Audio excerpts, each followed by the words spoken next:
Hello বন্ধুরা, আমি অনু।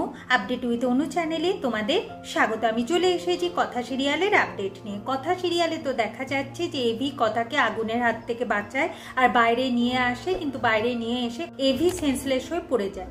এভির জ্ঞান ফেরানোর চেষ্টা করে সবাই, কিছুতেই এভির জ্ঞান ফিরে আসছে না। কথা তার নিজের শ্বাস প্রশ্বাস দিয়ে এভির জ্ঞান ফিরিয়ে আনার চেষ্টা করে, কিছুক্ষণের জন্য জ্ঞান ফিরে আসে, তারপর ফের সে সেন্সলেস হয়ে পড়ে। যে করেই হোক তাকে হসপিটালে নিয়ে যেতে হবে। এই দিকে সবকিছু দেখে জানতে পারা যায় যে শর্ট সার্কিট থেকে আগুন লাগেনি, কেউ ইচ্ছাকৃতভাবে আগুন লাগিয়েছে।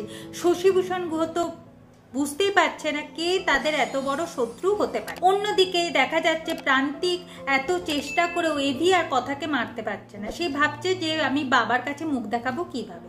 এরপর যাই হোক এভিকে নিয়ে তো হসপিটালে এসেছে। এর মধ্যে কথা আবার প্রতিজ্ঞা করে বসেছে যে যে আগুন তাদেরকে একই বন্ধনে আবদ্ধ করেছে সেই আগুনকে কোনোভাবেই এভিকে কেড়ে নিতে সে দেবে না।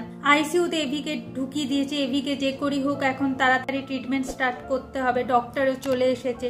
অন্যদিকে মান্ডবী, প্রি এরা এসেও হাজির। এরা এসে দোষারোপ করতে শুরু করে দিয়েছে কথাকে, যে কথার জন্য এইসব হয়েছে। কথা বলে আমি সমস্ত কিছু শুনবো, আমি শুনতে রাজি, কিন্তু আগে যে করি হোক এভিকে সুস্থ করে তুলতে হবে। কথাই যেন তারা ভাবে।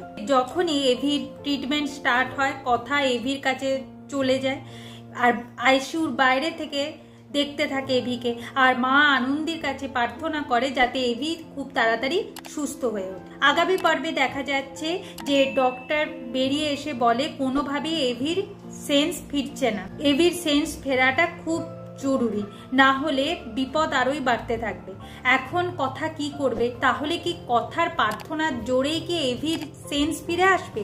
কি হতে চলেছে সেটা দেখতে হলে স্টার জলসা এবং স্টার জলসা এইচডিতে কথা সিরিয়ালে চোখ রাখতে হবে। আমার এই ভিডিওটা দেখবার জন্য আর আপডেট উইথ অনু চ্যানেলের পাশে থাকবার জন্য অসংখ্য ধন্যবাদ।